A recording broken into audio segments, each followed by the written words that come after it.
हरे कृष्णा। तो पहले अध्याय में कितने 46 श्लोक है और इसको 5 भाग में बांटे हैं।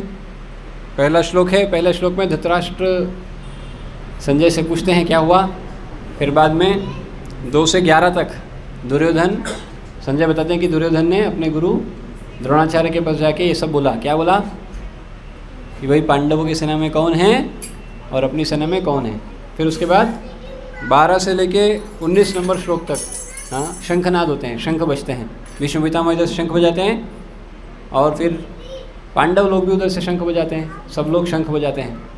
फिर 20 नंबर श्लोक से 27 नंबर श्लोक तक चौथा सेक्शन है अर्जुन का सैन्य निरीक्षण। अर्जुन क्या करते हैं? अर्जुन सेना के बारे में जानकारी रखते हैं, क्या हुआ, कौन है, कौन कौन आए हैं मरने के लिए, मारने के लिए, है कि नहीं। उसके बाद क्या होता है 28 नंबर श्लोक से 46 नंबर श्लोक तक लास्ट सेक्शन क्या होता है। अर्जुन युद्ध न करने के कितने कारण देते हैं? 4। क्या थे वो 4 कारण? पहला कारण क्या था? दया। किसके प्रति? हाँ, सगे संबंधियों के प्रति, फ्रेंड्स और रिलेटिव्स, मित्र और संबंधियों के प्रति दया, पहला कारण युद्ध न करने का। दूसरा क्या था? ये दूसरा था। हाँ, दूसरा क्या था? हाँ, कि भाई कोई आनंद नहीं, no enjoyment even is victorious, जीतने के बाद भी कोई खुशी नहीं। क्यों? क्योंकि जिनके लिए जीतने वाले थे वही नहीं रहेंगे। कोई अकेला नहीं जी सकता ना भाई। आपने अगर पैसा कमा लिया तो किसको दिखाओगे? बुलाओगे ना रिलेटिव्स को, अरे देखो हमने क्या किया है। तो वही नहीं रहेंगे तो किसके लिए क्या आनंद आएगा? कोई आनंद नहीं आएगा, दिखाएंगे किसको? फिर तीसरा पाप का भय, और पाप के कारण से, क्योंकि हमारे ही किसी को तो पाप लगेगा और उसका परिणाम आएगा। क्या परिणाम आएगा? नर्क बेसिकली। और चौथा कुल नाश, कुल परंपरा का नाश हो जाएगा। कुल परंपरा का नाश होने से क्या होगा? वर्ण संकर उत्पन्न हो जाएगा और सारे पितर वितर गिर जाएंगे उनके स्थानों से। ये 4 कारण अर्जुन देता है और ये बोल के धनुष बाण रख देता है। पहले उठाया था लड़ने के लिए, अभी रख दिया युद्ध न करने के लिए। यहाँ पर पहला अध्याय खत्म हुआ। अभी दूसरा अध्याय आज हम चर्चा करते हैं। दूसरे अध्याय का नाम क्या है? तो गीता का सार, इसका कुछ आचार्यों के द्वारा नाम है गीता का सार, लेकिन इसका एक और नाम दिया गया है, उसको बोलते हैं सांख्य योग। क्या बोलते हैं इसको? क्योंकि इसमें बेसिकली सिद्धांत मुख्य रूप से क्या बताया भगवान? सांख्य योग। सांख्य योग क्या होता है? हाँ, मैटर और स्पिरिट का भेद बताता है जो, और इस क्या बोलते हैं सुपीरियरिटी साबित करता है किसकी? स्पिरिट की। यानी क्या बोलते हैं इसको? जड़ और चेतन, ये दोनों के बारे में विस्तृत वर्णन करता है। कुछ जड़ है और कुछ चेतन है, और इन दोनों का डिफरेंस बताते हुए साबित करता है क्या बड़ा है? चेतन। पत्थर बड़ा है कि आप? कौन ज़्यादा इम्पोर्टेंट है, पत्थर की आप? तो लेकिन जब पत्थर से सर मारोगे तो कौन टूटेगा? तो आपका ही कि ज़्यादा शक्तिशाली होगा? पत्थर ज़्यादा शक्तिशाली है कि आप? पत्थर खुद से नहीं मार सकता। हाँ, तो अगर आप खुद को मारोगे तो जोर से मारोगे? मार के देखो जरा, दूसरे को कैसा जोर से मारते हैं। आजकल एक शब्द चलता है क्या? चाटा, लाफा और थप्पड़। ये थप्पड़ मारने की प्रथा कहाँ से चली मालूम आपको? अभी आजकल एक गेम भी खेला जाता है, पता नहीं कहाँ, ओलंपिक में नहीं है, ओलंपिक में नहीं, कहीं तो खेलते हैं गेम, दूसरों को एक दूसरे को चाटा मारते हैं। जितना जोर से 2-3 चाटे मारते हैं वो एक निपट जाता है, नहीं तो खून वून। और देखा है आपने? होता है ऐसा गेम होता है। ये कहाँ से शुरू हुआ पता है? सबसे पहला चाटा कौन किसको मारा? सबसे पहला चाटा। और चाटा क्यों मारना चालू किया लोगों ने? क्योंकि भगवान ने एक चाटा मारा था। किसको मारा था? सत्ययुग में मारा था। सत्ययुग में किसको मारा था? क्या यार, याद नहीं आप लोगों को? शुरुआत भगवान ने करी थी चाटा मारने की। एक चाटे में ही खेल खत्म हो गया था उसका। हाँ, हिरण्याक्ष। हिरण्याक्ष को भगवान वराहदेव ने एक चाट, क्या हुआ था, बहुत लड़े झगड़ से था, रात हो रहा तो सब डर रहे थे भाई क्या होगा क्या होगा। भगवान क्या बोले? रुको यार, एक चाटा मारते हैं तब से फिर चाटा मारना चालू कर दिया लोगों ने। वे एक चाटा मारते हैं शांत हो जाएगा। तो लेकिन प्रॉब्लम क्या है, लोग दूसरों को चाटा मारते हैं। चाटा किसको मारना चाहिए? खुद को। क्यों? जगाने के लिए। हम क्या कहते हैं, दूसरे को जगाना चाहते हैं, दूसरे को सुधारना चाहते हैं, और खुद को इसलिए बोलते हैं हाँ, क्या बोलते हैं, आईना, जब भी आईना उठाया करो पहले खुद देखा करो, फिर दूसरों को दिखाया करो। जब भी आईना उठाया करो पहले खुद देखा करो, फिर दिखाया करो। तो जब भी चाटा उठाएं पहले हाँ, खुद को मार सकते हैं क्या, खुद को सुधार सकते हैं क्या, हाँ, तो फिर दूसरे को मानेगा, नहीं तो नहीं। तो यहाँ पर जो दूसरा अध्याय है इसके दो नाम, एक सांख्य योग और एक गीता का सार। तो ये अध्याय थोड़ा कॉम्प्लिकेटेड है। क्यों कॉम्प्लिकेटेड है? क्योंकि इसमें गीता का सच में सार है। आने वाली गीता में क्या क्या डिटेल में आएगा वो सब शॉर्ट में इधर बताएं भगवान। तो लेकिन आपको याद है अर्जुन ने 4 कारण खड़े किए अभी तक। क्या क्या है 4 कारण? युद्ध ना करने के क्या कारण है 4 अर्जुन के? दया, मित्र और संबंधियों के प्रति दया। दूसरा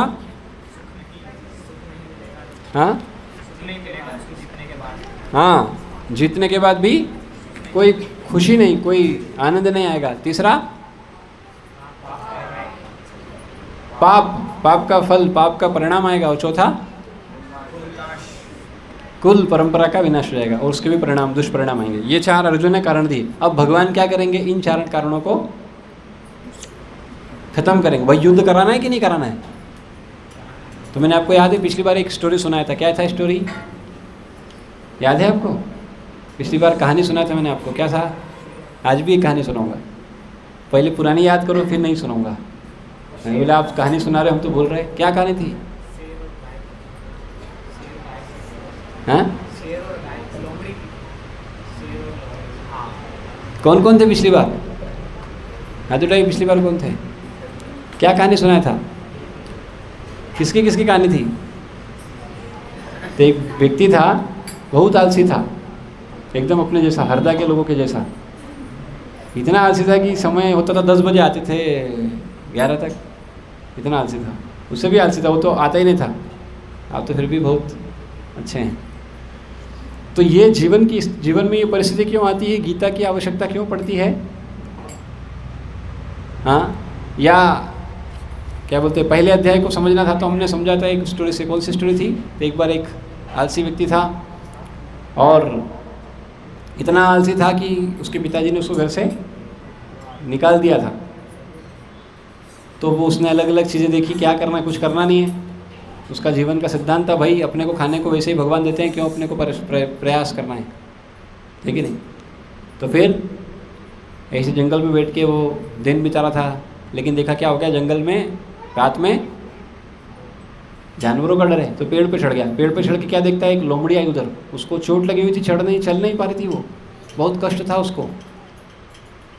और लेकिन वो लोमड़ी आके क्या और उधर से क्या आता है, एक शेर भी आता है। और शेर क्या लाता है अपने मुख में? मांस का टुकड़ा। तो इसको लगता है कि ये लोमड़ी को शेर खा जाएगा, लेकिन उल्टा शेर क्या करता है, लोमड़ी के सामने मांस का टुकड़ा डालता है और चला जाता है। और लोमड़ी उस मांस को खाती है और वो भी चली जाती है। तो वहाँ से वो व्यक्ति क्या सोचता है? भगवान की योजना क्या है कि मैं लोमड़ी जैसा रहूं। कैसा रहूं? लोमड़ी के जैसा रहूं। हाँ, देखो लोमड़ी क्या कर रही है, उसको तो चोट लगी हुई, फिर भी उसको खाना आ गया। ऐसे अपने को भी आ जाएगा। ऐसे करके और जीवन जीने लग गया। बहुत परेशान हो गया, बहुत कुछ खाने को नहीं मिल रहा था, कुछ दिक्कत आ रहा था बहुत।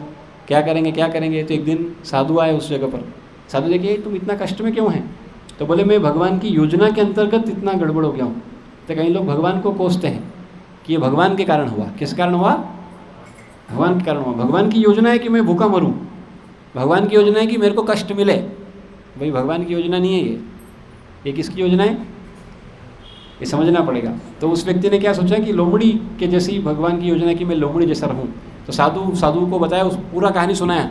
साधु बोले कि भगवान की योजना तो है, पर भगवान की योजना आपको लोमड़ी बनाने की नहीं, भगवान की योजना आपको शेर बनाने की है।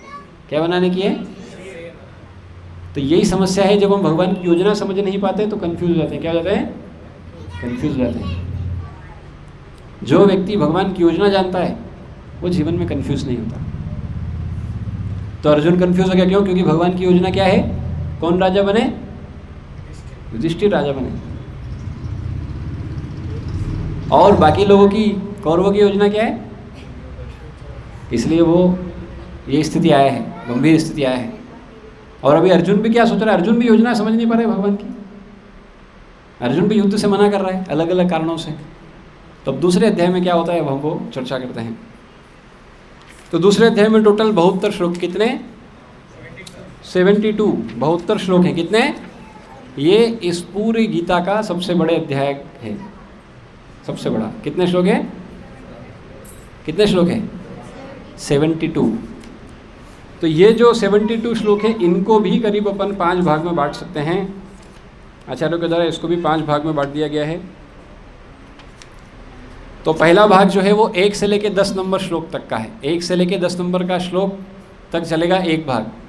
इसको नाम दिया गया अर्जुन। अभी एक कारण और बचा है, अर्जुन युद्ध न करने का एक और कारण देने वाला है, अनिर्णय। अर्जुन ऐसी स्थिति में आ गया कि क्या करना है क्या नहीं यही समझ में नहीं आ रहा है। तो अर्जुन का अनिर्णय, और अब जब निर्णय लेने में सक्षम नहीं है कोई तो क्या करेगा भाई? अगर अपने पास बुद्धि नहीं बची तो क्या करना है? बुद्धि उधार लेना है। क्या करना है? उधार लेना पड़ेगी। तो उधार लेने के लिए जिसके पास हो उसके पास जाना पड़ेगा। अर्जुन के पास कौन है? कृष्ण। बुद्धि उधार लेने का अर्थ क्या है? भगवान को गुरु के रूप में स्वीकार करता है कौन? अर्जुन। तो ऐसे ही हमारे जीवन में भी जब हम कंफ्यूज हो जाएं तो क्या करने का? तो गुरु चुनने की आवश्यकता है। ये बहुत सही बात है। ये गुरु के पास जाने की आवश्यकता है। ये इंडिकेशन है। हाँ, और वो गुरु सही होना चाहिए। भगवान अर्जुन के पास तो स्वयं भगवान थे, आपके पास कौन है? हाँ, कोई है कि नहीं? तो होना चाहिए कोई जीवन में गुरु। हाँ। फिर दूसरा सेक्शन आएगा जहाँ पर भगवान 11 से 30 नंबर श्लोक में बताएंगे ज्ञान योग, या सांख्य योग भी कहते हैं इसको, ज्ञान या सांख्य। शरीर और आत्मा का विश्लेषण, पदार्थ और आत्मा अलग अलग करके बताते हैं, समझाते हैं। पहले प्रश्न का उत्तर देते हैं। पहले युद्ध न करने के कारण को रिफ्यूट करते हैं भगवान। फिर 31 से 37 नंबर श्लोक, यहाँ पर सकाम कर्म से बताते हैं भगवान कि भैया दूसरा जो अर्जुन का रीज़न लॉजिक था युद्ध ना करने का, उसको रिफ्यूट करेंगे यहाँ पर। हाँ, कि निर्धारित कर्तव्य का पालन करने से ही आनंद मिलता है। तीसरा सेक्शन हो गया। चौथा सेक्शन में 38 से 53 नंबर श्लोक तक चलेगा। बुद्धि योग या निष्काम कर्म योग बोलते हैं इसको, कि प्रतिक्रियाओं के बिना विरक्तिपूर्ण कर्म करना चाहिए। और लास्ट सेक्शन रहेगा स्थित प्रज्ञ व्यक्ति के बारे में, स्थित प्रज्ञ, मुक्त आत्मा के गुण, जीवन मुक्त, ये सब आएगा। 5 सेक्शन में बटा हुआ है। अब हम एक एक करके आगे बढ़ेंगे। तो अंतिम वाला जो चलेगा वो चलेगा 54 से लेके 72 तक। ठीक है, ये हो गया 5 भाग में बढ़ गया। अब एक एक के अंदर बांटना पड़ेगा। इतना बड़ा है कि इसको और बांटना पड़ेगा। तो अब अपन बढ़ते हैं और धीरे धीरे बांटते चलते हैं। ठीक है, तो अभी हम श्लोक बोलेंगे और उसके पीछे पीछे आप भी श्लोक बोलेंगे। अच्छा, अब सबके पास गीता है तो जैसे हम श्लोक बोलेंगे उसके बाद में एक भक्त को जोर से क्या पढ़ना है, उसका अनुवाद मोबाइल में भी। हाँ, आप लोग ओपन कर सकते हैं, कोई दिक्कत नहीं है, लेकिन जोर से पढ़िएगा, सबको सुनाई दे उतना जोर से एटलीस्ट। तो अंतिम श्लोक पढ़ते हैं पहले अध्याय का, फिर कनेक्टिविटी देखना पड़ेगा ना भाई, पहले और दूसरे में क्या कनेक्टिविटी है। तो देखिए अंतिम श्लोक क्या था। संजय उवाच एवमुक्त्वा अर्जुन संख्ये रथोपस्थ उपविशात् विसृज्य संशरं चापं शोक संविघ्न मानस। तो संजय ने कहा, युद्ध भूमि में इस प्रकार कहकर अर्जुन ने अपना धनुष तथा बाण एक ओर रख दिया और शोक संतप्त चित्त के साथ रथ पर आसीन चित्त से रथ के आसन पर बैठ गया। तो अर्जुन की ये स्थिति हमने देखी थी लास्ट श्लोक में। पहले अध्याय की क्या थी? अर्जुन युद्ध नहीं करना चाहता था, 4 कारण देके बैठ गया। अभी मुझे समझ नहीं आ रहा है, अभी मैं को युद्ध नहीं करना। अब इसके आगे चलिए दूसरा अध्याय। संजय उवाच तम कथा कृपयाविष्टम अश्रुपूर्णाकुलेक्षणं विषीदन्तमिदं वाक्यं उवाच मधुसूदन। उवाच मधुसूदनः। पढ़िए इसका अनुवाद कोई। संजय ने कहा, करुणा से व्याप्त शोकयुक्त अश्रुपूरित नेत्रों वाले अर्जुन को देखकर मधुसूदन कृष्ण ने ये शब्द कहा। अब क्या हुआ?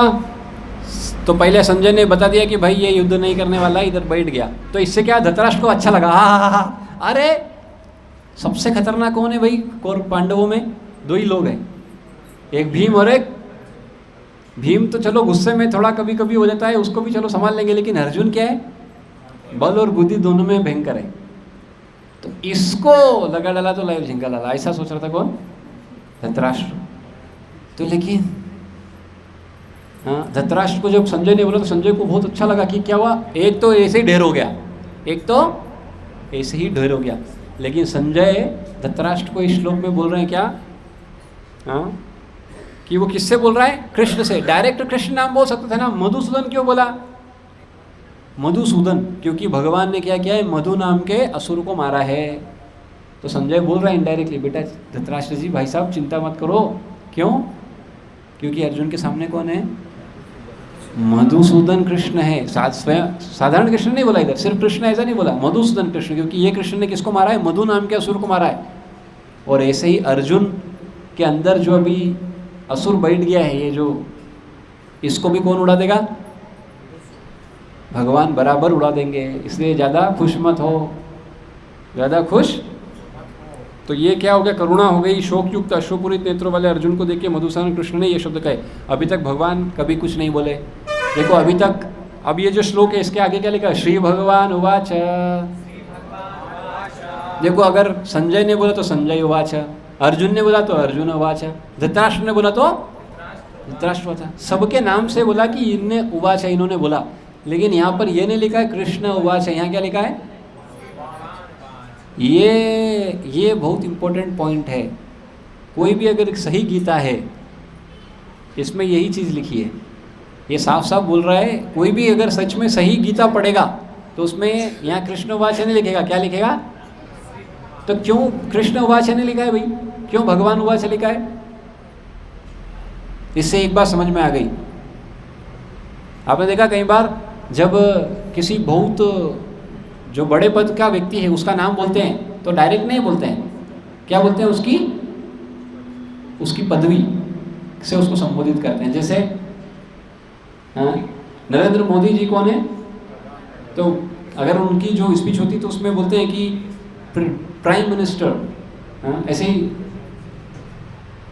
चीफ मिनिस्टर, या मुख्यमंत्री, ऐसा उच्चारण करते हैं, ऐसा बोलते हैं। क्यों?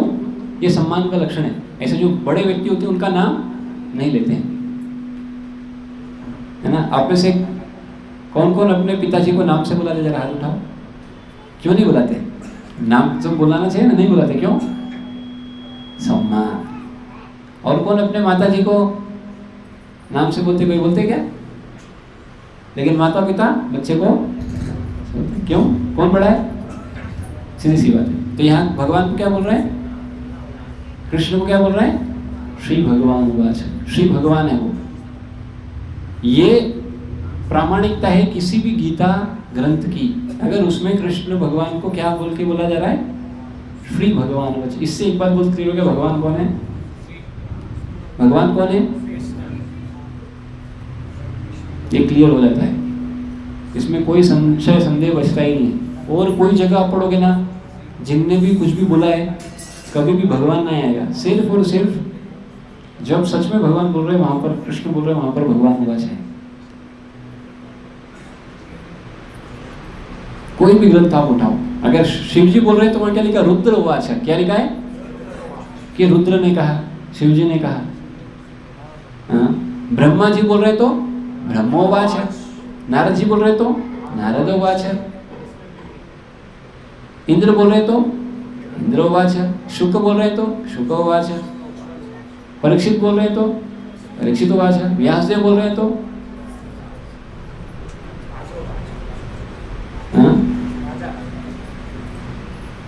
बादरायण ऐसा। लेकिन कृष्ण बोल रहे तो श्री भगवान। तो क्या बोल रहे हैं? श्री भगवान। पहली बार भगवान बोल रहे हैं दूसरे अध्याय के दूसरे श्लोक में पहली बार भगवान बोल रहे हैं। अब भगवान बोल रहे हैं तो बहुत इंपॉर्टेंट बात बोल रहे होंगे, है कि नहीं? आपको क्या लगता है, भगवान बोलेंगे तो क्या बोलेंगे? कुछ मीठा बोलेंगे कि कड़वा बोलेंगे? अरे वो तो भगवान है, अरे कड़वा क्यों बोलेंगे, मीठा बोलेंगे ना। हमको लगता है भगवान मतलब बस अच्छे ही होते हैं, भगवान अच्छे ही है। लेकिन अच्छाई का मतलब ऐसा नहीं कि जो मीठा बोलता है वही अच्छा होता है। हम क्या लगता है माता पिता बुरा बोलते हैं या कोई ऐसे हमको बोल देते तो अरे, लेकिन भगवान क्या बोल रहे हैं देखो। श्री भगवान उवाच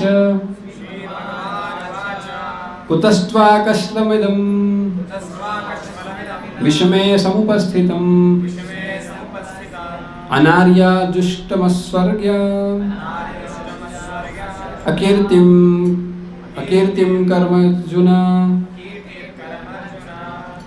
तो बोल रहे अनार्य जैसी बात कर रहा है तू, अनार्य। एक होता है आर्य और एक होता है अनार्य। आर्य कौन होता है? हाँ क्या? सिविलाइज। आर्य किसको कहते हैं? आर्य क्षत्रिय नहीं, जो जीवन के मूल्य को जानता है वो कहलाता है आर्य, और जो जीवन का मूल्य भूल गया वो है अनार्य। आप सब क्या हो? हाँ जरा जोर से बोलिए।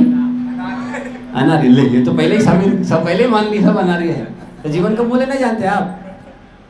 हाँ तो भगवान डांट रहे हैं, कैसा अनार्य जैसा बात करता है तुम? इसका अनुवाद पढ़िए कोई।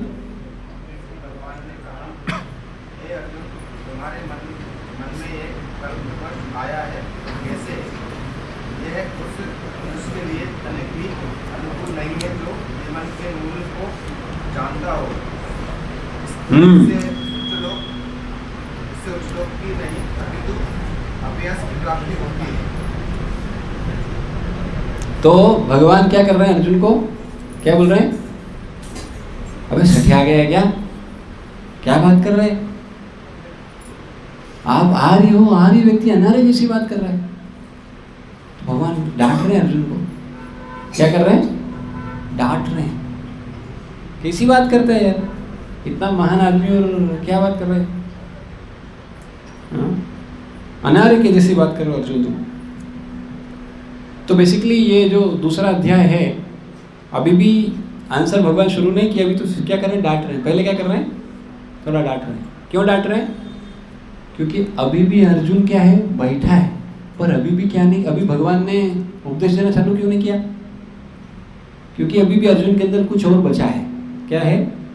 तो भाई जो थोड़ा बहुत बचा है वो भी निकलवाना है, और निकलवाएंगे जो पूरा क्लियर हो जाएगा तो क्या होगा? अर्जुन क्या करेगा? भगवान को स्वीकार तो करे गुरु रूप में। भगवान तो डे 1 से बोलते थे, यानी पहले अध्याय के पहले श्लोक से बोलते थे। क्यों नहीं बोले? हाँ तो ये बहुत इंपॉर्टेंट बात है भाई। बोलना तब तक नहीं चाहिए जब तक कोई पूछे ना। कब तक नहीं बोलना चाहिए? जब तक कोई पूछे ना।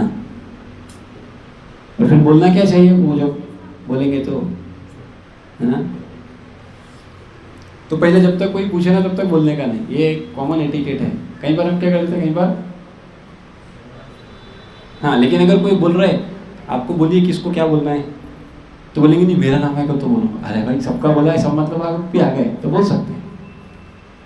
जैसे आप लोगों से पूछते हैं बोलिए तो कोई बोलता ही नहीं है, तो जब बोला जाए तो बोलने का, हाँ बोलना चाहिए।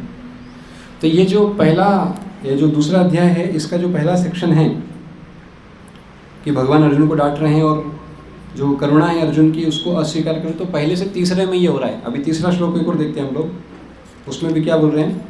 क्लेब्यमास्मगम पार्थ नेतत्वय्युपद्यते क्षुद्रं हृदय दौर्बल्यं त्यक्त्वोत्तिष्ठ परन्तप। इसका अनुवाद पढ़िए कोई। हे प्रतापुत्र, इस नपुंसकता को प्राप्त मत हो, यह तुम्हें शोभा नहीं देती। हे शत्रुओं के दमनकर्ता, हृदय की शुद्र दुर्बलता को त्याग कर युद्ध के लिए खड़े हो जाओ। तो क्या बोल रहे भगवान? अरे बाप रे, क्या बोल दिए भाई? तू कौन है भाई? प्रथा का पुत्र है तू, प्रथा पुत्र। अभी अर्जुन नहीं बोला, क्या बोला? प्रथा का पुत्र है तू। हाँ प्रथा का पुत्र है और क्या बात कर रहा है? इतना बड़ा साम्राज्य का बेटा है तुम और क्या बात कर रहा है? नपुंसक आदमी जैसा बात कर रहा है। हाँ? और हाँ, लेकिन अर्जुन क्या किया है? परम तप है अर्जुन। तो परम तप मतलब तपा के मारता है अपने दुश्मनों को। कैसे? तपा के, ऐसा परम तपा। नूर लेकिन क्या स्थिति हो गया? खुद तप रहा है बिना मारे। जो जिनकी मार से सामने वाला तप जाता था, अभी वो तप गया। कितना विपरीत परिस्थिति आ गई। तो भगवान डांट रहे हैं। तो डांटा तो क्या हुआ? थोड़ा अर्जुन और अभी अरे अब अर्जुन फिर कुछ बोल रहे हैं। क्या बोल रहे हैं? अर्जुन उवाच कथम भीष्मं सहम संख्ये द्रोणं च मधुसूदन इषुभिः प्रतियोत्स्यामि पूजाहार वरिसूदन। पढ़िए कोई और। अर्जुन ने कहा, हे शत्रुघ्न, हे मधुसूदन, मैं युद्ध भूमि में किसी तरह भीष्म तथा द्रोण जैसे पूजनीय व्यक्तियों पर उलट कर बाण चलाऊंगा। क्वेश्चन मार के उस तरह से पढ़ना है उसको। क्वेश्चन पूछते हुए लगना चाहिए।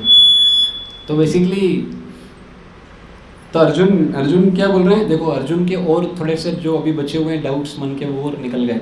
अर्जुन क्या सोच रहा है? मैं कैसे मारूंगा? किसको मारने का बोल रहे हैं आप? भीष्म पितामह को मारूंगा। और हाँ, द्रोणाचार्य गुरु।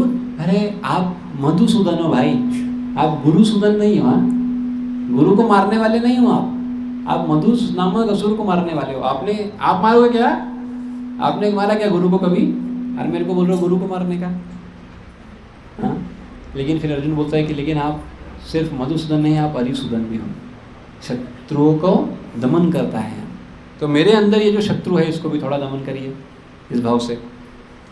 हाँ, चलिए अब यहाँ से ये इसका बोलने का जो तरीका है वो बदल जाता है। दूसरा मीटर है एक्चुअली ये।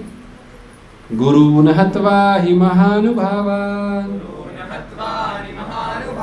श्रेयो भोक्तम् भीक्ष्मपीह लोके हत्वार्थकामस्तु गुरूनिहैव भुञ्जीय भोगान् रुधिर्प्रदिग्धान्। पढ़िए कोई। ऐसे महापुरुषों को जो मेरे गुरु हैं, उन्हें मार कर जीने की अपेक्षा इस संसार में भीख मांगकर खाना अच्छा है। भले ही वे सांसारिक लाभ के इच्छुक हों, किंतु हे तो गुरुजन ही, यदि उनका वध होता है तो हमारे द्वारा भोग प्रत्येक वस्तु उनके रक्त से सनी होगी। तो अर्जुन बोल रहा है, गुरु को कैसे मारेंगे भाई? इससे अच्छा तो क्या है, अपन क्या कर लेंगे? तो भाई पहले ही मांग रहे थे भीख, क्यों इतना इधर जबरदस्ती इतना टाइम पास किया इधर? पर क्या अर्जुन भीख मांग के खा लेगा? अर्जुन भिखारी आदमी था क्या शुरू से? वो क्या आदमी है? तो वो थोड़ी ऐसा कर सकता है। वो आप कोई भी हो, नेचर को नहीं बदल सकते भाई। नेचर को नहीं बदल पाओगे। नेचर बहुत स्ट्रॉन्ग चीज़ है, क्योंकि नेचर कहाँ से आया? संस्कार से आया। कैसे आया? संस्कार कब बनते हैं? जब हम कोई चीज़ को बार बार करते हैं, वो हमारा क्या बन जाता है? संस्कार। और वही हमारा पहचान बन जाता है। तो हम शरीर छोड़ सकते हैं और हमको लगता है कि हमने सब छोड़ दिया, लेकिन संस्कार हमको नहीं छोड़ते। और संस्कारी व्यक्ति की पहचान कराते हैं, कौन हो आप। तो हमारी पहचान क्यों बिगड़ गई? हाँ, क्योंकि हमारे संस्कार खराब हो गए। अलग अलग संस्कारों से आए, अलग अलग योनियों से आए, अलग अलग काम किए, और वो आज हमारी पहचान बन गए। अब इसे कितने लोगों को लगता है कि वो भगवान के अच्छे भक्त हैं? जरा हाथ उठाइए। भगवान के अच्छे भक्त हैं ऐसा किनको लगता है? कोई हाथ खड़ा नहीं कर रहा है। अच्छा, जिनको लगता है वो भगवान के अच्छे भक्त हैं, बाकी सबको नहीं लगता है कि वो भगवान के अच्छे भक्त हैं। क्यों? ऐसा क्यों नहीं लगता है आपको कि अच्छे भक्त नहीं हो आप? क्योंकि अपन को पता है कहीं ना कहीं विद इन द हार्ट कि हमारी भक्ति भगवान के लिए नहीं है। हाँ, वो अलग अलग कारणों से भक्ति कर रहे हैं, पर वो भगवान को प्रसन्न करने के लिए नहीं है। तो इसलिए हमको पता है हम अच्छी भक्ति तो नहीं अभी हमारी, पर हम प्रयास कर रहे हैं। तो ऐसा क्यों है? ऐसा इसलिए है क्योंकि पूर्व में हमने बहुत सारी चीज़ें ऐसी करी जिसके कारण से ये संस्कार आ गया है। अब भक्ति में बढ़ना है तो क्या करना पड़ेगा? तो भक्ति के संस्कार बढ़ाना पड़ेंगे। यानी भक्ति करेंगे ज़्यादा तो क्या होगा? तो भक्ति के संस्कार बढ़ेंगे। फिर अगले जन्म में क्या होगा? तो स्वाभाविक रूप से आप अच्छे भक्त बाय बर्थ हो जाओगे। ये ग्रेजुअल प्रोसेस है। ऐसे ही प्रोसेस जनरली चलता है इन जनरल, लेकिन इसका एक शॉर्टकट भी है। क्या शॉर्टकट है? क्या शॉर्टकट है? हाँ, ऐसा गुरु अगर आप स्वीकार कर लो जो भगवत प्राप्त है, तो फिर वो उसकी कृपा से क्या होगा? वो जल्दी सारे संस्कार सब खत्म हो जाएगा। ऐसे भक्तों की कृपा, एक संतों की कृपा से ऐसा होता है। तो यहाँ पर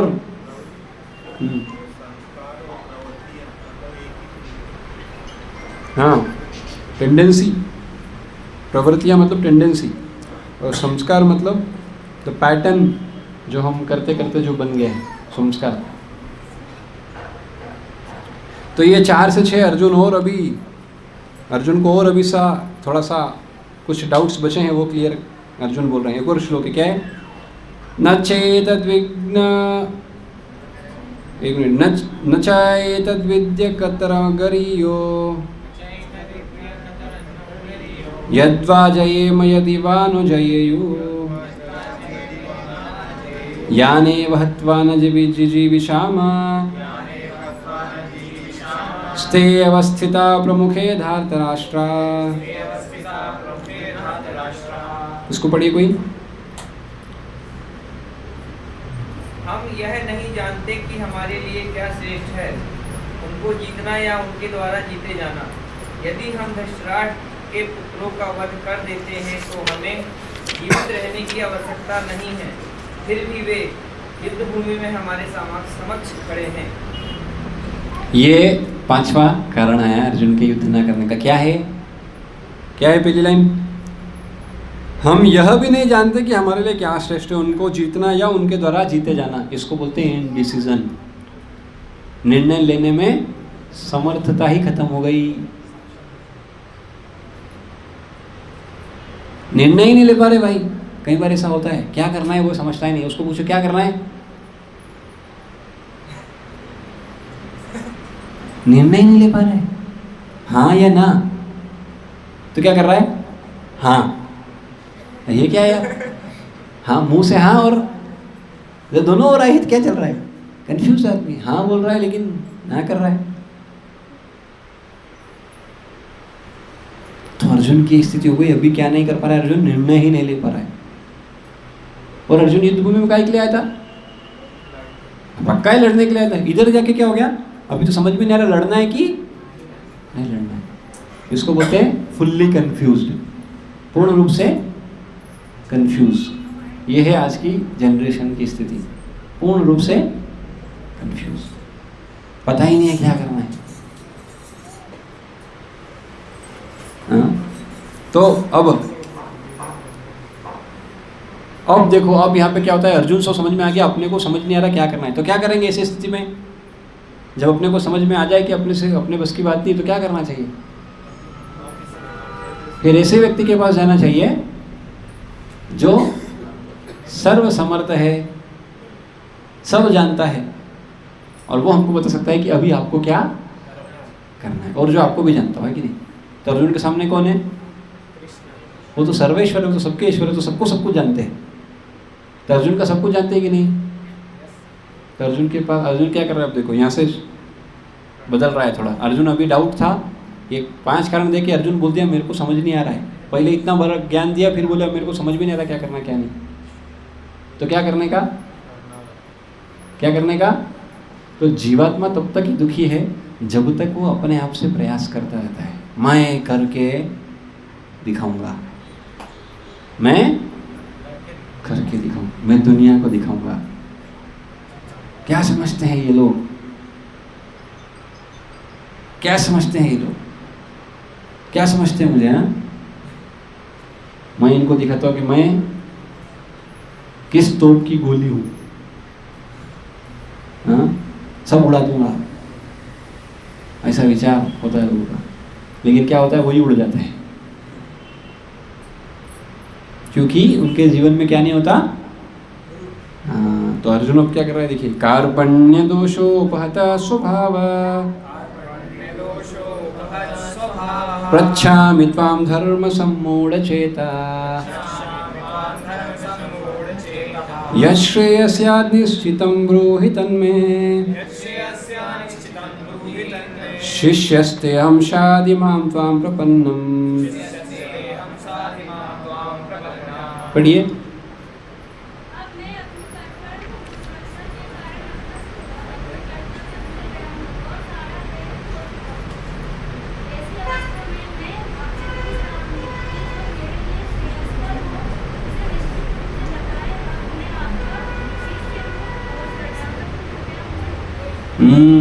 अर्जुन अब लाइन में आया। अर्जुन क्या हो गया, अभी तक बहुत बोला, पहले अध्याय में सिर्फ अर्जुन ही अर्जुन बोला, ऐसे ऐसे 4 कारण 5 कारण, युद्ध नहीं करना और 5वां अभी मेरे को समझ में नहीं आ रहा है। तो अर्जुन को एक चीज़ समझ में आ गया, ये अपने बस की बात अब नहीं। तो क्या करने का, शरणागति। किसकी? भगवान की। भगवान की शरण में आ जाओ, सबसे हो जाएगा। भगवान गीता में भी यही बोलते हैं, सर्वधर्मान् परित्यज्य मामेकं शरणं व्रज। तो आप पूछोगे आपकी शरण में आने से क्या होगा, तो भगवान क्या बोलते हैं, अहम तुम सर्व पापेभ्यो, जो भी पाप है सब खत्म कर दूंगा और मोक्षयिष्यामि मा शुचः, मोक्ष भी दे दूंगा।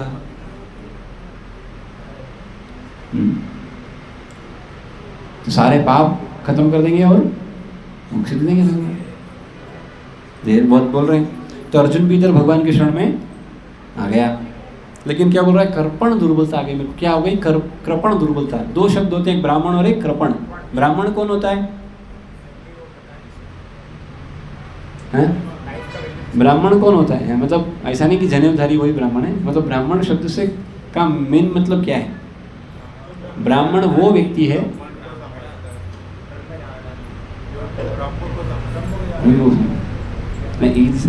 जनरली ब्राह्मण मतलब, ब्राह्मण शब्द का अर्थ ये है कि जिसके पास जो है उसका वैल्यू वो जानता है। क्या? हाँ, यानी ब्राह्मण वो व्यक्ति है जो जीवन का मूल्य जानता है, क्या उपयोगिता है मेरे जीवन की। और कृपण क्या होता है? और अच्छा, जो जानता है और उसको उपयोग भी करता है। और कृपण कौन होता है? जो जानता है कि मैं क्या हूं लेकिन उपयोग नहीं करता। इसी के लिए इसको भी क्या कहते हैं, कृपण मतलब कंजूस। देखा है कंजूस कौन होता है? जिसके पास पैसा नहीं है वो उसको कंजूस बोलोगे आप। जिसके पास, एक तो आपने देखा होगा जिसके पास पैसा नहीं है वो खर्च नहीं करता है, और एक जिसके पास पैसा है वो भी खर्च नहीं करता है। तो कंजूस किसको कहते हैं? वही कृपण आदमी है, जिसके पास है फिर भी खर्च नहीं करता। एक तो है जिसके पास ज्ञान ही नहीं है तो क्या बांटेगा, और एक जिसके पास ज्ञान है लेकिन बांटता नहीं, तो सड़ जाएगा ज्ञान उसका, सड़ जाएगा। इसलिए बांटना चाहिए। इसलिए प्रभुपाद संस्था बनाए, ये प्रचारकों का संस्था भाई, इसमें हर एक को आके प्रचार करना चाहिए। जो प्रचार नहीं कर रहा है वो क्या है, डेड बॉडी एक्चुअली। जे आछे प्राण ते आछे प्रचार। जिसके पास प्राण है वो प्रचार के लिए प्रचार करना चाहिए। अब प्रचार लोगों को लगता है कि हम भी बड़ा पहले वैसा बनेंगे फिर प्रचार करेंगे। हम जो हैं उसके आधार पर ही प्रचार कर सकते हैं। ऐसा जरूरी नहीं कि एक ही तरीके का प्रचार होता है, डिफरेंट तरीके से भी प्रचार हो सकता है। उसमें अलग अलग योगदान भी प्रचार का ही भाग है। जैसे हम बड़ा प्रोग्राम किए तो बड़ा प्रोग्राम में इधर जो लेक्चर दिए बस वही प्रचार है? नहीं, वो प्रोग्राम को के लिए प्रसाद बनाने वाले ये सब भी प्रचार किए, क्योंकि उनकी वो सेवा थी, उन्होंने उस तरह से योगदान दिया। जिन्होंने लक्ष्मी दिया वो भी उसमें भागीदारी दी। क्यों? क्योंकि उसकी भी आवश्यकता थी। तो जब भी इस तरह से कोई, जैसे प्रभुपाद जी ने मंदिर बनाया, सोसाइटी बनाया, इसमें जो भी हर एक भक्त जो भी सेवा करता है वो सब क्या है, वो सब एक तरह का प्रचारक है। बस उसकी उपयोगिता अलग अलग है, बस इतना ही। तो अर्जुन भगवान को स्वीकार करता है गुरु के रूप में, और क्या बोल रहे हैं, नहीं प्रपश्यामि ममापुनाद्य यच्छोकमुच्छोषणमिन्द्रियाणाम् अवाप्य भूमावसलपत्नमद्धाम् राज्यं सुराणामपि चाधिपत्यम्। मुझे ऐसा कोई साधन नहीं दिखता जो मेरी इंद्रियों को सुखाने वाले इस शोक को दूर कर सके। स्वर्ग पर देवताओं के आधिपत्य की तरह इस धन धान्य संपन्न सारी पृथ्वी पर निष्कंटक राज्य करके भी मैं इस शोक को दूर नहीं कर सकूंगा। ये स्थिति है भाई। किसी व्यक्ति को अगर पूरा राज्य मिल जाए तब भी वो सुखी और लोग कुर्सी के पीछे पड़े। कौन सी मामूली कुर्सी, उनको लगता है उससे वो खुश हो जाएंगे। कौन व्यक्ति खुश हो सकता है? कौन व्यक्ति खुश हो सकता है? जो शरणमंगत हो जाता है वही व्यक्ति, क्योंकि उसकी जिम्मेदारी, देखो जब तक व्यक्ति अपने ऊपर जिम्मेदारी लेके बैठा है क्या होगा? क्यों? क्योंकि वो सोच रहा है मेरा प्लान चले, मेरी योजना ये है, और वो फेल हो गई तो कष्ट होता है। लेकिन अगर ये सब खुश होना चाहिए कि मेरी योजना चलती तो रिस्क था। किसकी योजना चल रही है? हाँ, भगवान की योजना चल रही है। मेरी योजना में फेल होएगा तो कौन संभालेगा? पर भगवान की योजना अगर चल रही तो कौन संभालेगा? तो जो किसी को शरणागत है उसको चिंता नहीं होती। क्यों? क्योंकि उसको संभालने वाला कौन है? कोई और है। जिनको वो शरणागत है वो संभालेंगे। हाँ, तो अर्जुन बोल दिया भाई अगर मुझे राजा बना दोगे तो भी ये जो दुख है इसको खत्म नहीं कर पाऊंगा। ये बोल दिया अर्जुन ने। तो अब यहाँ पर संजय बोलते हैं क्या? संजय उवाच एवं मुक्त्वा ऋषिकेशं गुडाकेश परन्तप न योत्स्यति गोविन्द उक्त्वा तृष्णी बहुवः। संजय ने कहा, इस प्रकार कहने के बाद शत्रु का दमन करने वाले अर्जुन कृष्ण से बोला, हे गोविंद मैं युद्ध नहीं करूंगा, और चुप हो गया। क्या बोला? अब क्या नहीं करूंगा? मैं युद्ध नहीं करूंगा। अब अर्जुन ने फाइनल कैलकुलेशन दे दिया, मैं युद्ध नहीं करूंगा, आपको शरणागत हूँ, अभी आप तो उपदेश दो मेरे को, जो भी बोलने का है, जो भी आप, मेरे को समझ नहीं आ रहा है क्या करना है। तो भगवान क्या कर रहे हैं यहाँ? बहुत इंपॉर्टेंट चीज़ है। भगवान क्या कर रहे हैं? भगवान हंस रहे हैं। क्या कर रहे हैं? पहले ही हंस रहे थे, अभी क्यों हंस रहे? तो ये बात है, जब तक कोई व्यक्ति बोलता रहता है तो जो ज्ञानी व्यक्ति वो हंसता है। जो समझदार व्यक्ति होता है वो हंसता है। क्या बोल रहा है, क्यों बोल रहा है सुनना चाहिए था इसको, बोल क्यों रहा है। लेकिन जब बोल लेता है तो उसके बाद तो समझ में आता है अपने हाथ में। तो भगवान हंस रहे, मुस्कुरा रहे हैं। क्या बोल रहे हैं? देखो, तमुवाच ऋषिकेश प्रहसन्निव भारत सेनयोरुभयोर्मध्ये विषीदन्तमिदं वच। हे भरतवंशी धृतराष्ट्र, उस समय दोनों सेनाओं के मध्य शोकमग्न अर्जुन से कृष्ण ने मानो हंसते हुए ये शब्द कहे। हंसते हुए कृष्ण ने ये शब्द कहे। अब भगवान चालू कर रहे हैं पहली चीज, भगवत गीता की मुख्य शिक्षा यहाँ से शुरू होती है। यहाँ से अभी तक क्या हुआ? अभी तक रूपरेखा थी, अर्जुन की स्थिति डालमडोल हो गई। अब एक कहानी सुनाता हूँ इस अध्याय को समझने के लिए। अर्जुन की स्थिति ये क्यों हो गई पता है आपको? एक कहानी सुनाता हूँ, सुनेंगे? ध्यान सुनना कहानी। हरि बोल, ध्यान सुनिए कहानी। इधर उधर क्या कर रहे हैं? ध्यान से सुनिए। हाँ, तो क्या हुआ, एक बार एक ये काइट पतंग जैसा नहीं उड़ता है पक्षी, चील, चील क्या होता है वो? हाँ, झील बाज जैसा जो उड़ता है, अच्छा पतंग जैसा उड़ता है। तो वो उड़ते उड़ते क्या हुआ, वो बेचारी फीमेल थी, मादा थी, तो उसका अंडा गिरा और नीचे गिरा और लुढ़कते लुढ़कते लुढ़कते कहाँ गया, और वो बेचारी फिर उड़ गई। क्योंकि शिकारी उसको समझ में आया कि शिकारी मार देगा, तो उस पेन में अंडा निकल गया और वो अंडा गिरते गिरते इधर एक मुर्गी था। कौन था? मुर्गी ने भी अंडे दिए थे, उसके अंडे में आके गिर गया। वो सारे अंडे, अब वो मुर्गी को समझा नहीं, एक जैसा ही निकलता अंडा। वो मुर्गी ने उसको भी सेक दिया, और सेक दिया मतलब गर्मी दिया, और उसको उसमें से क्या निकला, थोड़े समय बाद सब सारे चूजे निकले, एक तो उसके मुर्गी के बच्चे, और इधर से एक ये भी निकला। तो शुरू में लगा ठीक है, थोड़ा सटपटा है, आ गया होगा, कोई है अपना ही है, क्योंकि अपना ही अंडा है। ऐसा करके 3-4 निकल गए। कि क्या बोलते उसको, मुर्गी का बच्चा, हाँ चूजा ही बोलते हैं। अच्छा चूजा, और ये भी था साथ में सब। तो ये सब ऐसे करते थे, ऐसे करके वो चलते थे। वैसे चलते हो, कैसे चलते हो? ऐसे चलते हैं थोड़ा, तो चलता था, ये भी चलता था। अब ये है दुनिया वाला, और ये चल रहा है ऐसे ऐसे। तो सब देख रहे हैं क्या चल रहा है, ऐसे ही चल रहा है, तो उड़ना चाहिए, ये क्या कर रहा है? तो फिर एक समझदार व्यक्ति आया, उसने देखा, अरे ये चल क्यों रहा है, उड़ना चाहिए, ये क्या कर रहा है? तो उसको उठाया, बोले ये उड़, मैं चलता उड़ता थोड़ी हूँ। अरे क्या बात कर रहा है यार? तो क्या किया, बोले इसको ऐसे समझेगा नहीं, थोड़ा उसको हाइट पे ले लो, वहां से फेंक दिया, गिर गया वो। अरे ये उड़ क्यों नहीं रहा है, ये उड़ क्यों नहीं रहा है? थोड़ा लगा कि शायद नीचे से फेंका, और ऊपर से फेंक, और ऊपर लेके गए, वहां से फेंक दिया तो गिर गया वो। फिर ये उड़ क्यों नहीं पा रहा, ये समस्या क्या है इसकी, पंख सब है, क्यों नहीं उड़ पा रहा है? वो ऊपर ले गए, जब इतना ऊपर लगे कि देख बेटा, वो देख, वो तो ही है, वो उड़ रहा है। वो देखो ठीक, तो मैं क्यों नहीं उड़ रहा हूँ? फिर उसने इस बार प्रयास किया, फिर से फिर गिर गया वो। पहली बार उड़ने का कोशिश करा, अभी तो उड़ा ही नहीं, हल्का सा संभला ही था। फिर उठाया और ऊपर ले गए, अब बराबर, अब फेंका उसको, और क्या हुआ, अब वो उड़ गया, और उड़ के जो उड़ा ही गया। अब बोलोगे ये तो क्या है? तो ऐसी स्थिति है हमारी, ऐसी स्थिति अर्जुन की।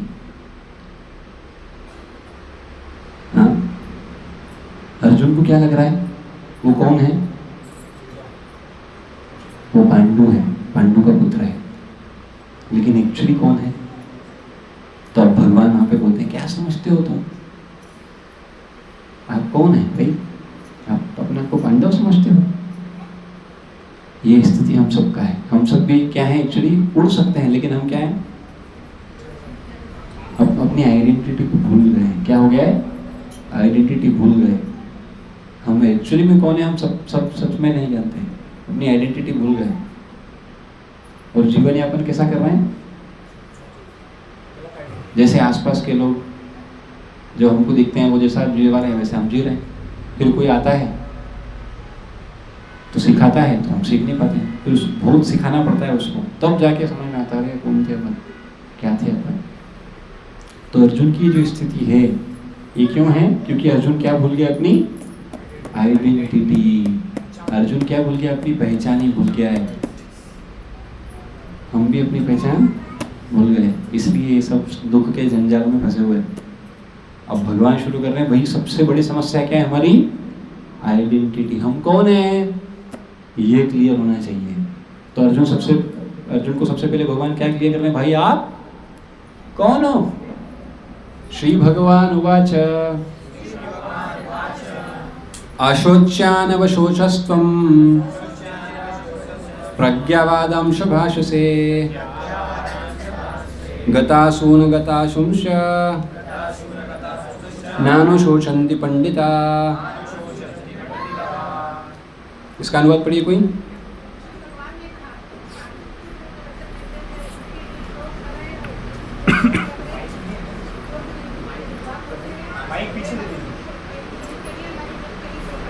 बताओ भगवान क्या बोल रहे हैं, ये क्या है, क्या चल रहा है भाई अर्जुन आपका? जो बुद्धिमान होता है ना तो वो जीवित के लिए शोक करता है, और ना तो मृत के लिए शोक करता है। क्यों शोक नहीं करता वो, ना जीवित और ना मृत के लिए? हाँ, क्यों नहीं शोक करता? क्योंकि जो मरता है फिर जीत जाएगा, और जो जीता है वो फिर मरेगा। तो कहीं गया क्या? अरे जब कहीं गया नहीं तो शोक क्यों कर रहा है तू? तो ये क्यों हो रहा है? इसकी स्थिति, अर्जुन की स्थिति ऐसी क्यों है? क्योंकि अर्जुन मुख्य बात भूल गया है। तो भगवान क्या बोल रहे हैं? बोले आपको क्या लगता है तुम मार देगा तो मर जाएगा? अरे भाई वो और किसी शरीर में आ जाएगा, मरेगा नहीं। क्यों? तो अगला श्लोक क्या है? नत्वेवाहं जातु नासं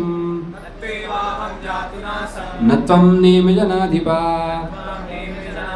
न चैव न भविष्यामः सर्वे वयमतः परम्। इसका अनुवाद पढ़िए कोई। ऐसा कभी नहीं हुआ कि मैं न रहा हूँ या तुम न रहे हो, अथवा ये समस्त राजा न रहे हो, और न ऐसा है कि भविष्य में हम लोग नहीं रहेंगे। हाँ, तो पहले अर्जुन को भगवान डांटे, बोले जबरदस्ती का रोना गोना मत गा इधर। हाँ क्यों? कि ऐसा थोड़ी है कि तुम कभी था और कभी नहीं था। भाई तू भी हमेशा था, वो भी हमेशा है, सब शाश्वत है। सब क्या है? सब शाश्वत है, सभी का अस्तित्व हमेशा है।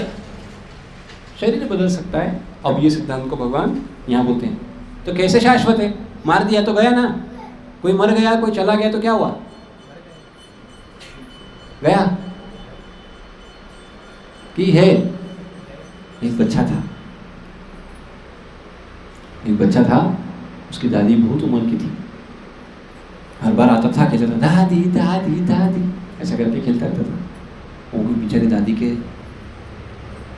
ये नहीं स्किन देखा है, बुढ़ापे में स्किन कैसी गिर जाती है। मेरी भी दादी थी, मतलब मेरी दादी की मम्मी थी। She lived almost for 105 year और में भी मोर, शायद एग्जैक्ट पता नहीं था। बोलते थे कि 100 प्लस ही है। 100 प्लस कब से ही बोलते थे पता नहीं कितने थे। तो उनकी स्किन जब भी मैं जाता था ना, तो मैं छोटा था तो वैसे करता था। बड़ी भाई बोलते थे उनको। छोटी भाई मतलब दादी, और बड़ी भाई मतलब उनकी मम्मी, मतलब मेरे दादी की मम्मी। तो उनको मैं जाता था तो मैं उनको स्किन, मैं दादी तुम्हारी चमड़ी कैसी हुई गई, ऐसा बोलता था हम लोग। तब हंसते थे देखा है आपने कभी किसी का चमड़ी कैसी रहती है? तो मैं ऐसे ही उनको वो करता है, चमड़ी कैसी हो गई तुम्हारी, ऐसी ऐसी ऐसे भाषा होता है अपने इधर का, गाँव तरफ का भाषा। तो मैं थोड़ा ऐसा बोलता था, कैसी हो गई? तो बोले तेरी भी हो जाएगी बूढ़ा होगा तो। अरे मैं थोड़ी होगा बूढ़ा बूढ़ा। तो बोले रुक बेटा अभी समझ में आएगा, समय से सब समझ में आएगा। फिर अब समझ में आता है हाँ अपन भी एक दिन आएंगे, अपने भी वही स्थिति आएगी, फिर अपने को भी कोई चमड़ी देखेगा। तो क्या हो रहा है बेसिकली? हाँ चीजें वही हो रही है, लेकिन कुछ बदल रहा है। क्या बदल रहा है? तो इसलिए अगला श्लोक क्या? देहिनोऽस्मिन् यथा देहे कौमारं यौवनं जरा तथा देहांतर प्राप्ति धीरस्तत्र न मुह्यति। पढ़िए कोई। जिस प्रकार शस्त्रधारी आत्मा इस शरीर में बाल्यावस्था से तरुण अवस्था में और फिर वृद्ध अवस्था में निरंतर अग्रसर होता रहता है, उसी प्रकार मृत्यु होने पर आत्मा दूसरे शरीर में चला जाता है। धीर व्यक्ति इसे ऐसे परिवर्तन से मोह को प्राप्त नहीं होता। तो इसलिए भगवान ने क्या बताया यहाँ पर? भाई क्या है, शुरू कहाँ से किया था? आप किस चीज के लिए शोक कर रहे हो जो शोक करने योग्य नहीं है? क्यों? क्योंकि सब शाश्वत है। तो अर्जुन सोच सकता है, अर्जुन ऐसा बोल सकता है ना कि शाश्वत है लेकिन मैं तो इनसे आ सकता हूँ ना। कोई बात नहीं, तुम इनसे आ सकते हो, तो इनका क्या बदलेगा? सिर्फ शरीर बदलेगा। देहिनोऽस्मिन् यथा देहे कौमारं यौवनं जरा, शरीर बदलेगा, दूसरा शरीर मिलेगा। हाँ तो फिर अर्जुन बोल सकता है कि अरे ये मैं इनके वर्तमान शरीर से आ सकता हूँ। भाई क्या करोगे तुम? मैं को कौन सा शरीर चाहिए? अभी वाला। नए शरीर का मैं क्या करूँगा? अभी ये वाला शरीर से आ सकता हूँ मैं। तो भगवान क्या बोल रहे हैं? अगला श्लोक, मात्रा स्पर्शास्तु कौन्तेया शीतोष्णा सुख दुःखदा आगमापायिनो नित्यास् तान् तितिक्षस्व भारत। पढ़िए कोई।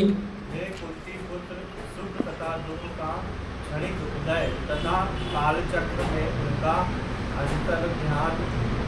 अंतर्ध्यान होना सर्दी तथा गर्मी की ऋतुओं के आने जाने के समान है।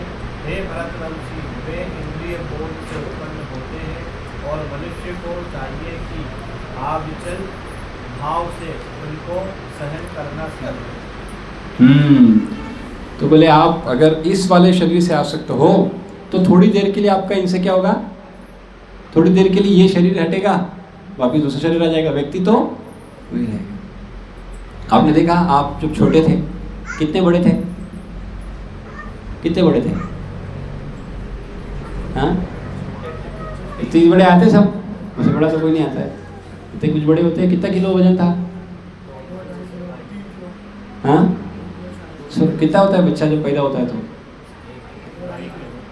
थोड़ा कम ज़्यादा हो सकता है, लेकिन वही सब उतना ही बराबर आते हैं। अभी क्या हो गया, अभी कितने बड़े हो गए आप? तो आप वही हो कि अलग हो? हाँ, वही है कि अलग हो गए? कितने लोग बोलते हैं अलग हो गए? वही है सब, बाकी सब क्या बोलते हैं? वही है, वही है। कितने लोग बोलते हैं? अरे दोनों नहीं बोलते भाई, मेरी बात है ऊपर से जा रही है क्या, वहां से जा रही है क्या हो रहा है, ये कान से इधर से आ रही है क्या हो रहा है? फिर से पूछते हैं, कितने लोगों को लगता है कि एक ही है, जो बचपन में जब पैदा हुए थे वो और आज जितने हैं वो एक ही है? अच्छा, कितने लोगों को लगता है? और कितने लोगों को लगता है कि अलग हो गए?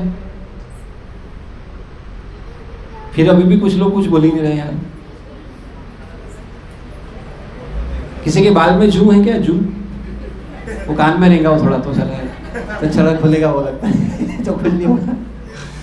तो एनीवे, तो क्या हुआ? तो अगर किसी को देखिए, हम जब बचपन में जब छोटे से थे और आज हुए तो व्यक्ति तो वही है, लेकिन शरीर तो शुरू से हमेशा बदल ही रहा है, हर क्षण बदल रहा है। आप देखोगे आज का फोटो, देखो आपका आज का फोटो खींचना और कुछ दिनों पहले आपका जो मोबाइल है उसमें फोटो, अरे वो रोज खींचते होंगे आप फोटो, तो 2-4 तो खींच लेते होंगे, लेकिन इसकी शादी में गए तो कैसा खींचते लोग आज फोटो। तो वो देखना और वो देखना, वो फोटो का वो बदलेगा लेकिन व्यक्ति वही है। चेहरा वगैरह थोड़ा बदल जाएगा लेकिन व्यक्ति वही है। तो ऐसे ही क्या होता है, शरीर बदल रहा है लेकिन क्या नहीं बदलता है? आत्मा। तो ऐसे ही जब एक शरीर, जब कोई मर जाता है तो क्या बदलता है? उसका शरीर बदलता है। तो उसको सुखी होना चाहिए कि दुखी होना चाहिए? अरे सुखी होने चाहिए। क्यों? नया शरीर मिलेगा, नया शरीर मिलेगा। लेकिन व्यक्ति क्या करता है? वो भी रोता है ना, बाकी सब लोग रोते हैं। क्यों रो रहे? शरीर छूट रहा है तो भाई नया शरीर मिलेगा ना, तो खुश होना चाहिए कि दुखी होना चाहिए? खुश होना चाहिए। कितने लोग कोई मरता है तो जाके हंसते हो? जरा हाथ उठाओ, हंसते हो आप जाके? किसको देख के? उनको देख। आपके घर में तो कोई कभी गया तो नहीं? तो उधर क्या करते थे? हंसी भी आ रही थी। जनरली क्या होता है? किसको? लेकिन खुश होना चाहिए ना कि अरे भाई ये शरीर में इतना कष्ट था, अभी नया शरीर मिलेगा, नई एनर्जी के साथ मिलेगा। बीमारी ज्यादा जब जीवित होता है तब रहती है कि मरता है तब रहती है? जनरली तो स्वस्थ रहता है बच्चा, बाद में ही धीरे धीरे बीमारियां आती है और पकड़ती है, फिर शरीर छूटता है। तो अच्छा है ना शरीर छूटना, तो फिर क्यों शोक करना? हाँ, तो ऐसे क्षणिक दुख सबको आते हैं। जैसे अभी गर्मी का सीजन है तो क्या होएगा? गर्मी बढ़ेगी तो आप सब क्या करोगे? हैं? पंखे में काम थोड़ी होगा, कूलर चालू हो जाएगा, फिर कहीं कहीं एसी चालू हो जाएगी। तो भाई आपको पता है गर्मी बढ़ गई तो क्या करने का? हवा। और ऐसे ठंडी बढ़ जाएगी तो क्या करने का? तो एडजस्टमेंट करते आता है कि यही एडजस्टमेंट इधर करना है। ऐसा ही है ये सर्दी ऋतु जैसे बदलती है, ऋतुएं बदलती है, वैसे ही व्यक्ति अपने शरीर बदलता है। एडजस्टमेंट करना है थोड़ा, लेकिन ये इजी लगता है, वो मुश्किल लगता है लोगों को। क्यों?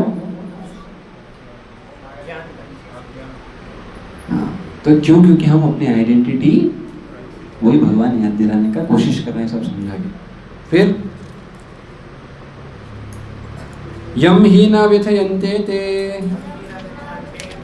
पुरुषं पुरुषर्षभ समदुःख सुखम धीरम स्वामृतत्वाय कल्पते। इसको पढ़िए कोई।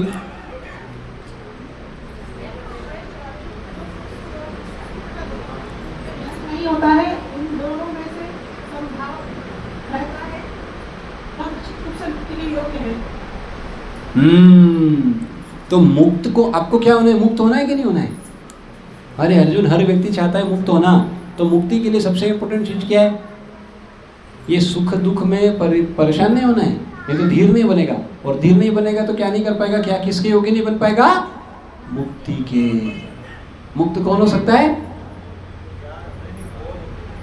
मुक्त कौन हो सकता है? जो इसमें संभाव में रखता है। तो क्या करना है? मुक्त बनना है। कितने लोग मुक्त बनना चाहते हैं? बाकी लोग नहीं मुक्त होना चाहते। बाकी लोग बंधे रहना चाहते हैं। हाँ, बाकी लोग, कितने लोग मुक्त होना चाहते हैं? तो क्या बनना पड़ेगा? धीर व्यक्ति। धीर व्यक्ति कौन होता है? जो टॉलरेट कर लेता है थोड़ा बहुत, ये जो ऋतुएं बदल रही है इन सबको टॉलरेट कर लेता है वो। और जो नहीं करता वो मुक्ति के लिए योग्यता नहीं। तो समता मुक्ति की पात्रता है। समभाव में ही व्यक्ति मुक्त हो सकता है। तो क्यों होना चाहिए व्यक्ति को समभाव? क्योंकि अगला श्लोक, ना सतो विद्यते भावो ना भावो विद्यते सता उभयोरपि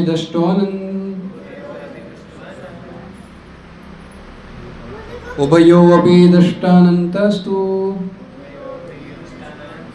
अनयो तत्वदर्शिभिः। तो तत्वदर्शियों ने यह निष्कर्ष निकाला, क्योंकि जो तत्व को जानकार हैं, तत्व के जानने वाले हैं, तो क्या करते हैं? बोलते हैं कि असत भौतिक शरीर का तो कोई चिरस्थायित्व है ही नहीं। भाई भौतिक शरीर कब तक रहेगा? कोई हमेशा रहने वाली चीज़ तो वैसे भी नहीं है। किंतु सत आत्मा अपरिवर्तित रहता है। उन्होंने इन दोनों की प्रकृति के अध्ययन द्वारा यह निष्कर्ष निकाला है। क्या निष्कर्ष है? ना सत्तो विद्यते भावो ना भावो विद्यते सता। शरीर का कोई स्थायी नहीं है। शरीर कभी भी हमेशा बदलता है। देखा ना, बचपन से बड़ा हुआ कितना बदल गया। फिर और हर दिन वैज्ञानिक रूप से ऐसा प्रमाणित है कि हर 7 साल में बॉडी के हर एक सेल्स यानी पूरा शरीर आपका कंप्लीटली बदल जाता है। तो हर क्षण बदल रहा है। जैसे फॉर एग्जांपल आप में से कितने लोग शेविंग करते हैं? तो एक दिन आप शेविंग करते हैं, अगले दूसरे तीसरे दिन मैंने कल शेविंग किया था फिर इधर बाल आ गया। बदलाव। ये छोटा सा बाल आ जाता है तो फिर चीज़ें कितनी सारी आ जाती है। क्या करना पड़ता है इनको समय समय पे? कुछ लोग परमानेंट रख लेते हैं। हाँ? तो इसलिए व्यक्ति को क्या करना चाहिए भाई? समझना पड़ेगा, क्योंकि तत्वदर्शन ने निष्कर्ष निकाल दिया कि भाई पदार्थ और आत्मा, यानी जो शरीर है ये पदार्थ है, और आत्मा जो है वो हाँ, वो कभी उसको कभी कुछ खत्म नहीं होता है, लेकिन शरीर बदलता है। और शरीर बदलता है तो आत्मा का क्या है? तो फिर बोल रहे हैं अविनाशी तु तद्विद्धि येन सर्वमिदं ततं विनाशमव्ययस्वस्याय न कश्चित् तुम कर्तुमर्हति। जो सारे शरीर में व्याप्त है उसे ही तुम अविनाशी समझो। जो सारे शरीर में व्याप्त है। सारे शरीर में क्या है? क्या है? आत्मा। आत्मा का शक्ति है ना। आत्मा के कारण से जो शक्ति है, चाहे वो किसी का भी शरीर हो, चींटी का हो, हाथी का हो, आपका हो, सब में क्या है? अल्टीमेटली आत्मा। उस अव्यय आत्मा को नष्ट करने में कोई भी समर्थ, तो आप क्या लगता है मार दोगे? किसको मारोगे? तो मरता कौन है? आत्मा को मार सकते क्या? नहीं, आत्मा अविनाशी भाई। कितना बड़ा है कैसे मारोगे उसको? कितना बड़ा है? बाल है तो भाग सकता, बाल है बाल, पकड़ो अपना अपना बाल पकड़ो। अरे सब पकड़ो, सबके पास बाल है कि नहीं? पकड़ो तो बाल अपना छोटा, कोई सा भी बाल पकड़ो, एक हाथ तो होगा। हाँ, तो ये जो बाल आपने पकड़ा है ना, अब इसको एक बाल पकड़ो, अभी तो बहुत सारे पकड़ लिया आपने, एक बाल पकड़ो इसका, एक। और ये जो बाल है इसका टिप, इसका जो टॉप दिख रहा है कितना छोटा दिख रहा है? कितना छोटा है? इसके 10,000वां भाग, इसका 100 भाग करो पहले, फिर जो बचेगा उसका और फिर 100 भाग कर दो। इतना छोटा सा क्या है? आत्मा। कितना छोटा है? बाल का ये जो टिप है, बाल जो जहाँ से निकला है बाहर, वो एक बाल कितना छोटा हो गया? दिखेगा? ये बाल नहीं दिखता है भाई। हाँ, वो 10,000वां भाग उसका कैसे दिखेगा? इतना छोटा। तो मारोगे कैसे आप उसको? किससे मारेंगे?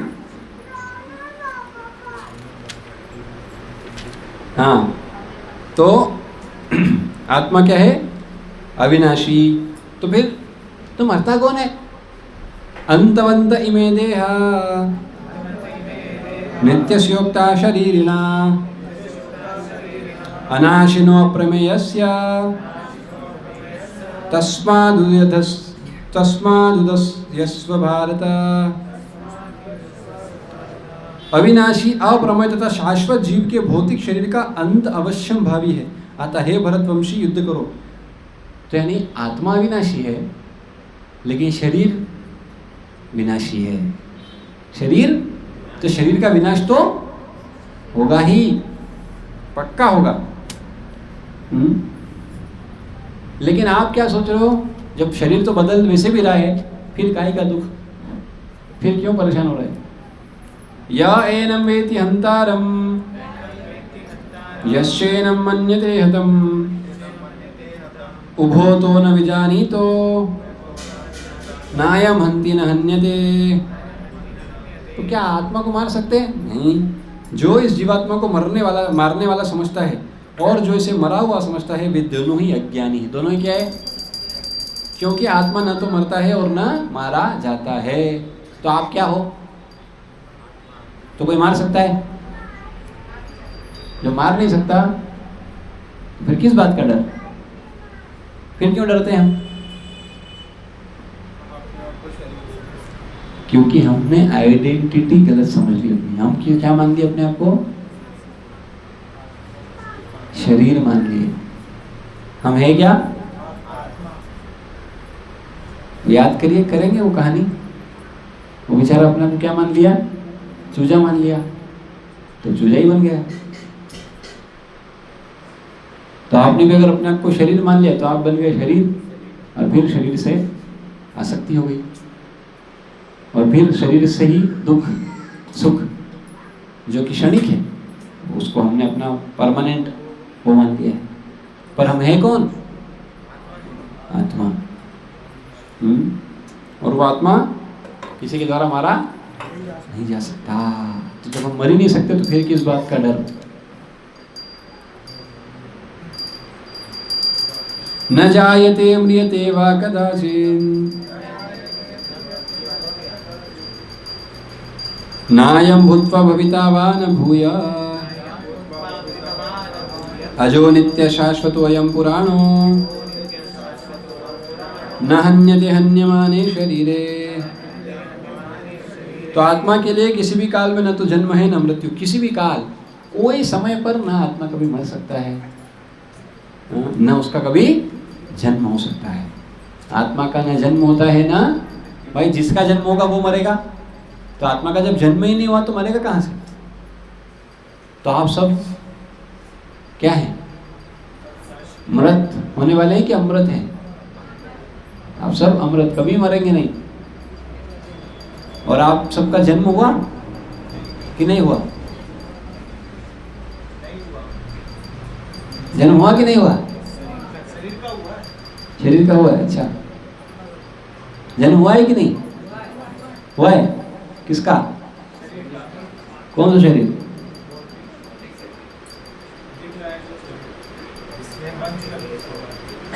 चलिए, तो आत्मा का जन्म नहीं हुआ तो आपका जन्म हुआ? हाँ, आत्मा का कभी जन्म नहीं हुआ, आत्मा का कभी मृत्यु नहीं होगा। आपका जन्म हुआ? कितने लोगों का जन्म हो जा रहा है? किसी का जन्म नहीं हुआ। डेट ऑफ बर्थ क्या है आपकी? जन्म हुआ कि नहीं?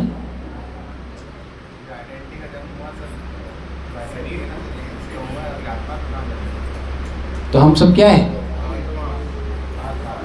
क्या है? बोलिए जोर से, क्या है? आत्मा। कितने लोग आत्मा है? हाथ उठाइए, उठाइए। बाकी लोग क्या है? अरे उठाइए, आत्मा कितने हैं? कितनी आत्माएं हैं? हाथ उठाइए, कौन कौन आत्मा है? बाकी लोग क्या है? जो हाथ नहीं उठा रहे वो क्या है? हाँ, अरे उठाइए हाथ, सच में कितने आत्माएं जरा गिनना है हमको, उठाइए।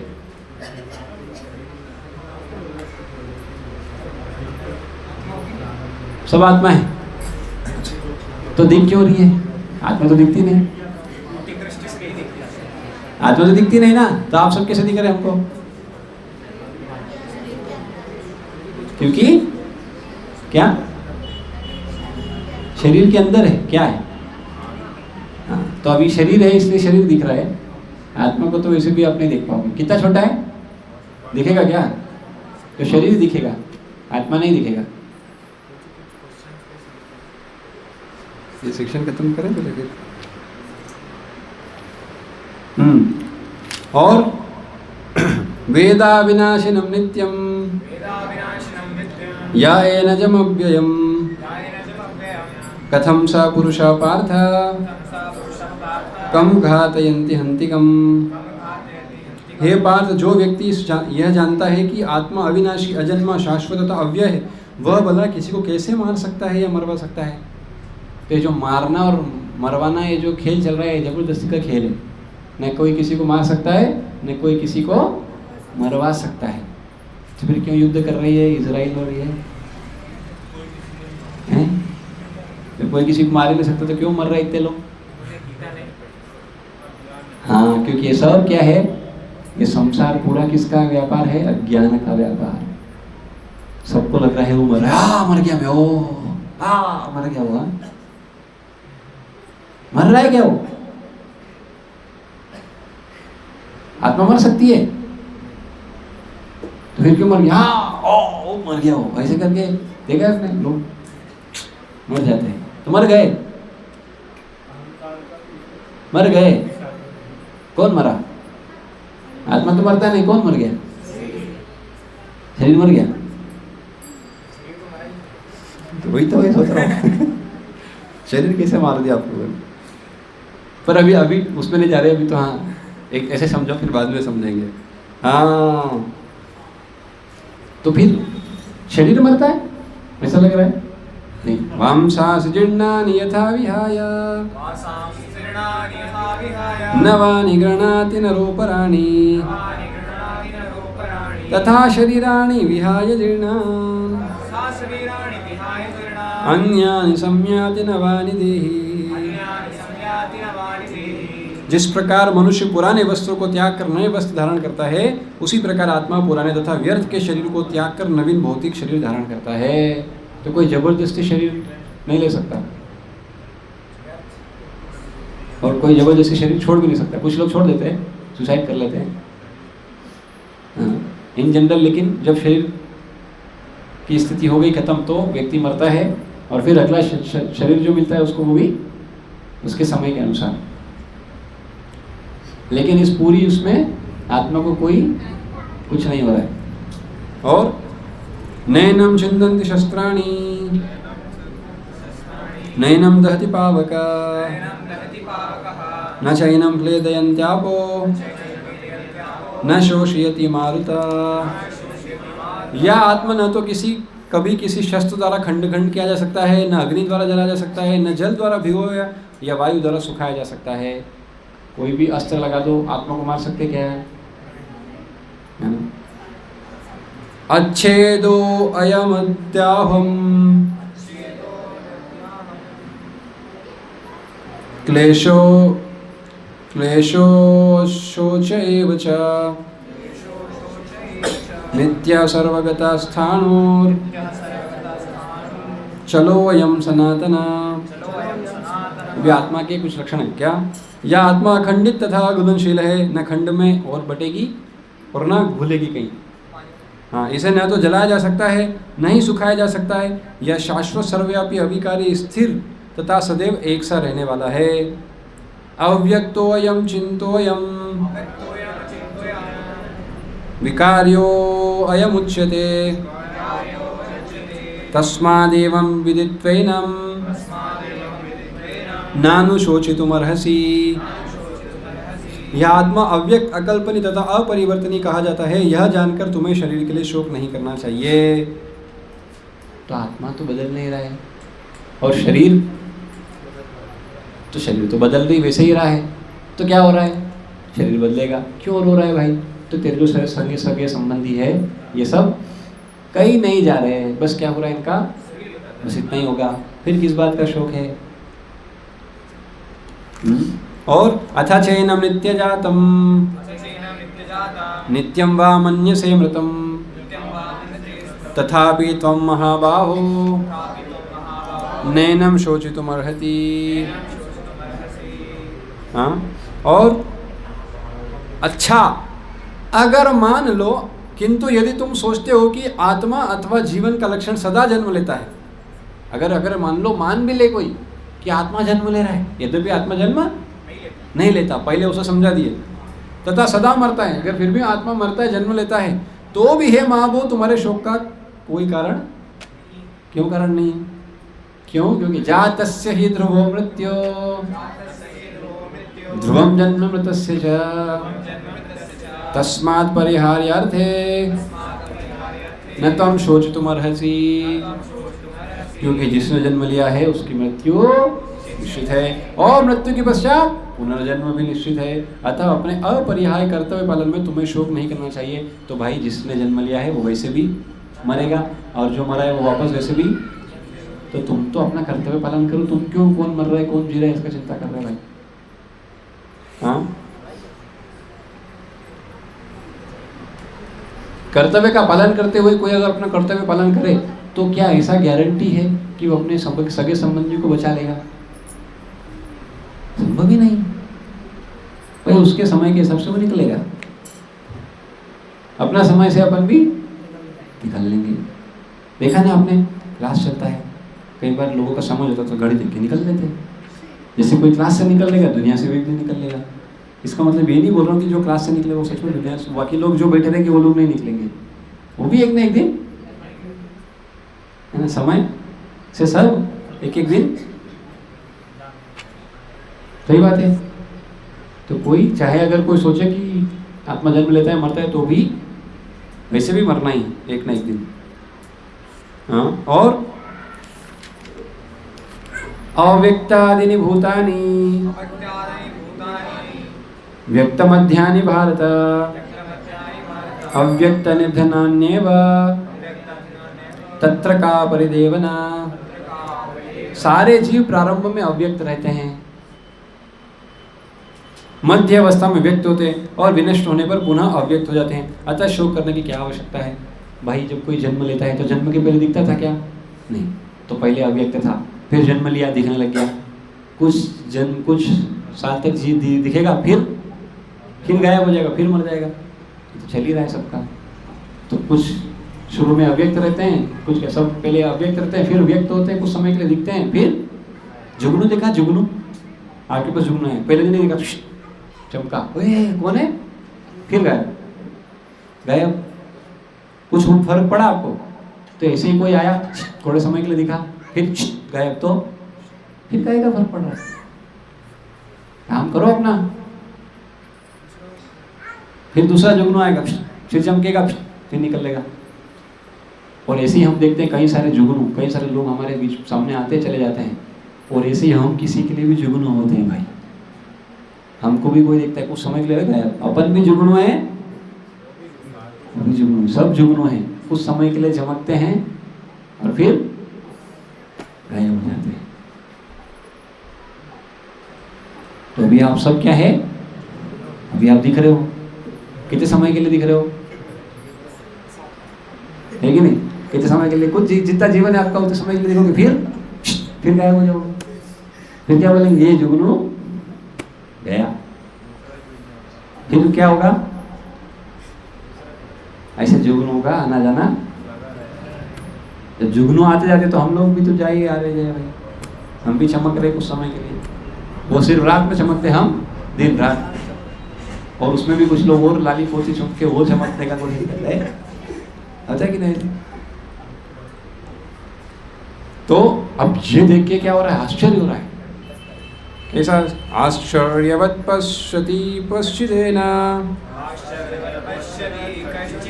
माश्चर्यवद्वति तथैव चान्या आश्चर्यवश्चेन मन्यः शृणोति श्रुत्वा पयेनं वेद न चैव कश्चित्। कोई आत्मा को आश्चर्य की से देखता है, कोई इसे आश्चर्य की तरह बताता है, तथा कोई इसे आश्चर्य की तरह सुनता है, किंतु कोई इसके विषय में सुनकर भी कुछ नहीं समझ। तो आत्मा क्या है, एक बहुत विचित्र आश्चर्य है। क्यों? क्योंकि आत्मा क्या है, इसमें कोई दो राय नहीं है। अगर कोई आत्मा को आश्चर्य के रूप में समझे कोई दिक्कत नहीं। क्यों? क्योंकि आत्मा कहाँ से आई? आत्मा क्या है? तो जो भगवान हर दिन आश्चर्य करते हैं, ये आत्मा क्या हो, उसमें आत्मा में भी आश्चर्य, तो क्या दिक्कत हो गया? हाँ? तो इसलिए लोग समझ नहीं पाते कई बार। और अंतिम श्लोक इस सेक्शन का, देहि नित्यवद्वयद्योऽयं देहे सर्वस्व भारत तस्मात् सर्वाणि भूतानि न तं शोचितुमर्हसि। इसलिए हे भरतवंशी, शरीर में रहने वाले देही का कभी भी वध नहीं किया जा सकता, अतः तुम्हें किसी भी जीव के लिए शोक करने की आवश्यकता, किसी के लिए भी कभी शोक करने की आवश्यकता। क्यों? क्योंकि हम कभी नष्ट नहीं होते, हम बस क्या बदलते हैं, शरीर बदलते हैं बस। लेकिन इसके बाद भी अगर कोई नहीं समझा तो फिर वो क्या है, अज्ञानी। तो अभी क्या लाए भगवान, पहला अर्जुन का जो कारण था उसको खत्म कर दिया। पहला कारण क्या था अर्जुन का युद्ध न करने का? किसके प्रति? दया। हाँ, तो उनको दया आ रही थी, तो बोले भाई दया है तो दया में दिक्कत क्या है, क्या होगा? शरीर बदल जाएगा बस। वो व्यक्ति कहीं नहीं जा रहा है और न तो किसी को मार रहा है, बस अपना कर्तव्य पालन कर। क्या करने का कर्तव्य क्या है? अब आपका कर्तव्य क्या है? आत्मा हो ना आप सब, क्या समझ में आया अभी? क्या कौन हो आप? हाँ, क्या है आत्मा? तो आत्मा का क्या कर्तव्य है बताओ? आत्मा का क्या काम है, क्या कर्तव्य है? अरे आत्मा है, सब आत्मा है, तो क्या कर्तव्य है आत्मा का? क्या काम है, क्या कर्तव्य है? बोलिए, क्या करेंगे? भगवान की सेवा करना, कर्म करना। चलो भाई, दो वेरिएशन आ गए। अभी कर्म हो गया, अभी भगवान की सेवा और भगवान को सरेंडर कर देना और आइडेंटिफिकेशन। अरे भाई, कर्तव्य की बात हो रही है, क्या कर्तव्य है, क्या करना है? आत्मा क्या करना है?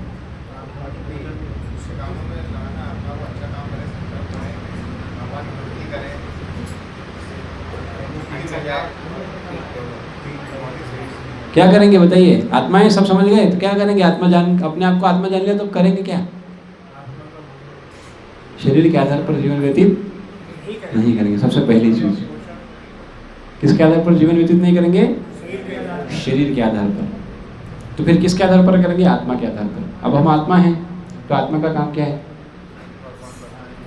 चलो, आत्मा क्या है पहले ये समझते हैं। आत्मा क्या है?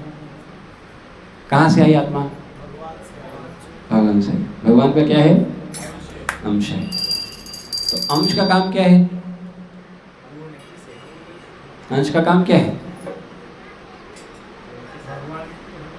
जैसे आप सब अपने माता पिता से आए, तो माता पिता से आने के बाद हमारा जिम्मेदारी क्या है? माता पिता की सेवा करना, क्योंकि हम उनके अंश है। सही बात है? सही बात है कि नहीं? तो वो शरीर के रूप में हम उनके अंश है, आत्मा के रूप में तो उनके नहीं है। तो आत्मा के रूप में किसके? किसके? समझ में? तो अभी क्या करना है? किसकी? भगवान की सेवा करना है। तो कलयुग में भगवान की सेवा कैसे करते हैं? क्या लेना है? तो जो व्यक्ति सच में अगर भगवान का नाम जप नहीं करता, तो भगवान की सेवा बहुत सिंपल बात बोले तो नहीं करता, इस कलयुग में विशेष रूप से। क्यों? ऑफ कोर्स और भी सेवाएं 9 विधि हैं भक्ति की, श्रवणम कीर्तनम विष्णु स्मरणम पाद सेवनम अर्चनम वंदनम दस्यम सख्यम आत्मनिवेदनम, वो सब भी है। पर वो सबसे भी महत्वपूर्ण, उस समय भी सबसे महत्वपूर्ण क्या है? कीर्तनम। क्या है?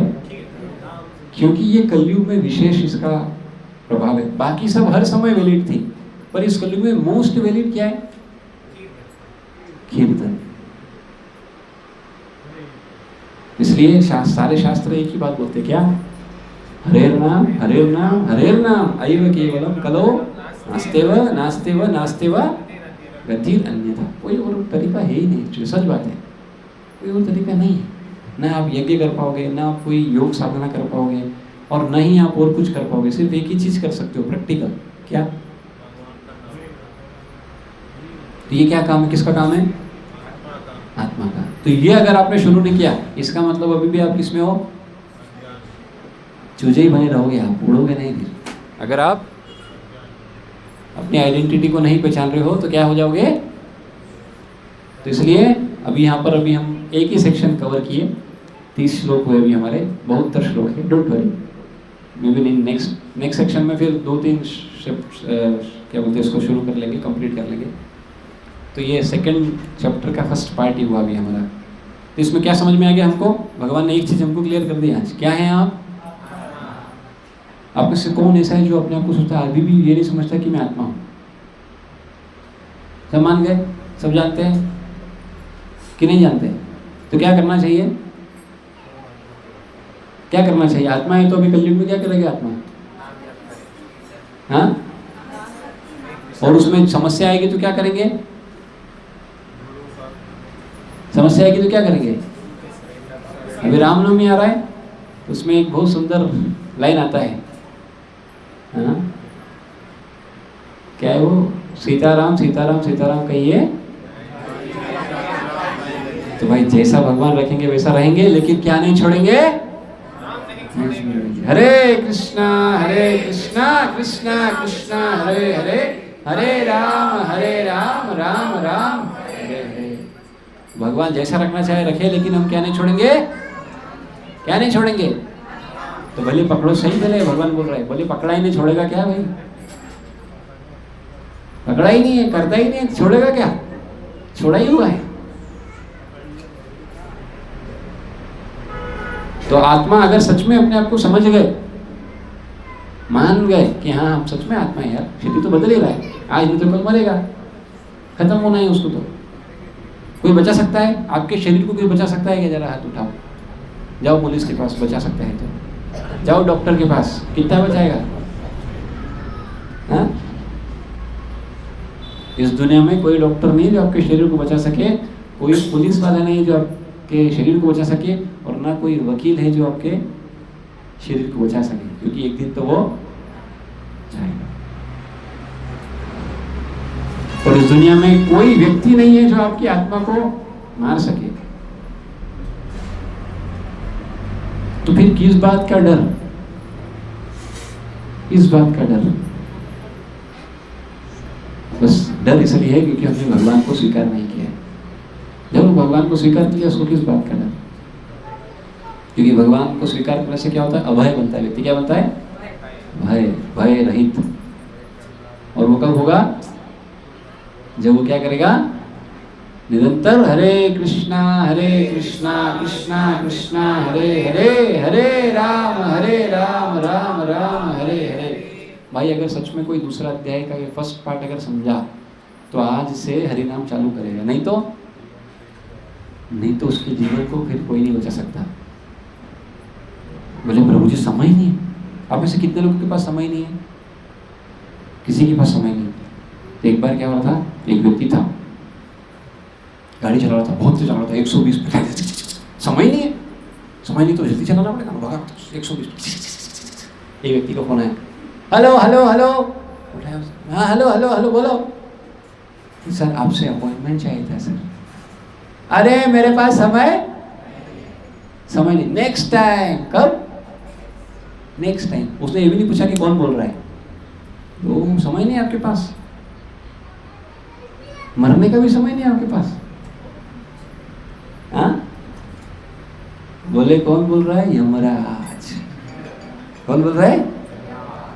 मरने का भी समय नहीं है, छाट करके एक्सीडेंट होता है, खत्म हो जाता है। ऐसे ही जीवन चल रहा है, गति में चल रहा है। एक दिन कॉल आएगा, आखिरी कॉल आ जाएगा यमराज जी का, बोले भाई हरिनाम तो किया नहीं, क्यों नहीं किया? तो बोले समय, तो बोले लेकिन हम तो आपसे, आपका सारा समय हमारा है। फिर वो लेके जाएंगे, फिर वो करेंगे। तो उससे पहले क्या करने का?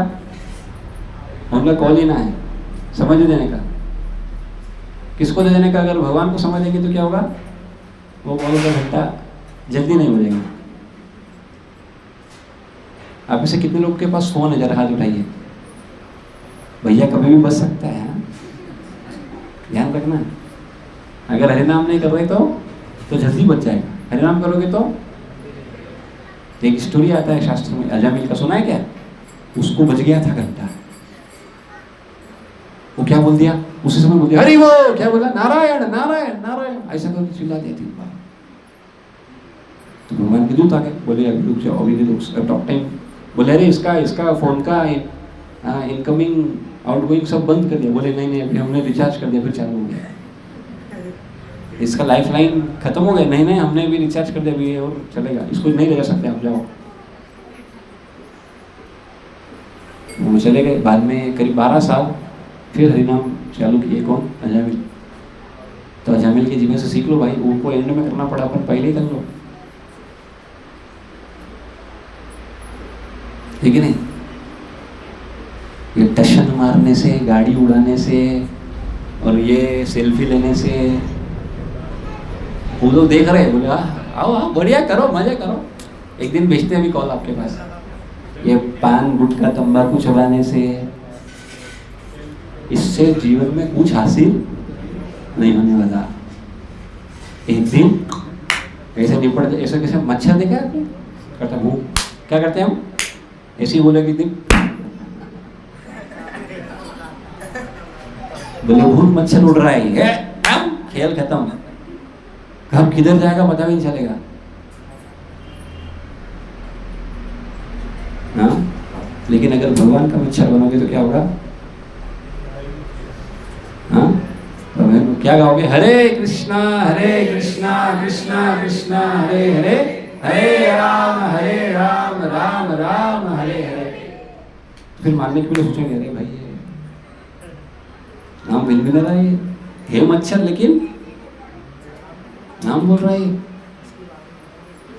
अपना अधिकार क्षति से बाहर है। ऐसा नहीं कि मरेंगे, नहीं मरेंगे तो, लेकिन वो लोगों का कब्जा नहीं रहेगा। तो अगर आप सच में समझ गए दूसरा अध्याय का फर्स्ट पार्ट, अभी फर्स्ट ही पार्ट हुआ, अभी पूरा नहीं हुआ, तो आज से बहुत अच्छा भगवान का नाम जप चालू कर दीजिए। एक माला हम लोग जप करते हैं रेगुलर, कम से कम। जो नए भक्त हैं, जो नहीं करते हो, कम से कम एक माला जप जरूर करिए। बहुत सिंपल है। एक माला के लिए कितना बार बोलना है? 108 बार। एक बार आपने बोल दिया हरे कृष्णा कृष्णा कृष्णा हरे हरे, हरे राम, ऐसा एक बार बोला, ऐसी 108 बोलेंगे, माला हो गया। एक माला करने का समय नहीं है, नहीं है तो फिर वो उधर से तो कॉल आएगा, तब फिर तो उधर समय तो निकल जाएगा, मरने का समय तो मिल जाएगा ना, एक न एक दिन तो, है कि नहीं? तो मरने के पहले कर्तव्य निभा लो, नहीं तो फिर क्या बोलेंगे, अरे हम वो बचा है, तो बोले अब समय समाप्त। तो अभी बोलोगे समय, ठीक है। तो यहाँ पर प्रवचन भी रोकते हैं आज के लिए, विराम देते हैं, अगली बार इसको कंटिन्यू करेंगे। जय श्रीमद् भगवद गीता यथारूप की जय, जगत गुरु श्री प्रभुपाद की जय, अनंत कोटि वैष्णव वृंद की जय, निताय गौर प्रेमानंदे, हरि हरि बोल, हरे कृष्ण। श्री सेवांगमय प्रभु जी की प्रभुपाद की जय, हरे कृष्ण। तो अभी ज़्यादा नहीं कर पाए हम।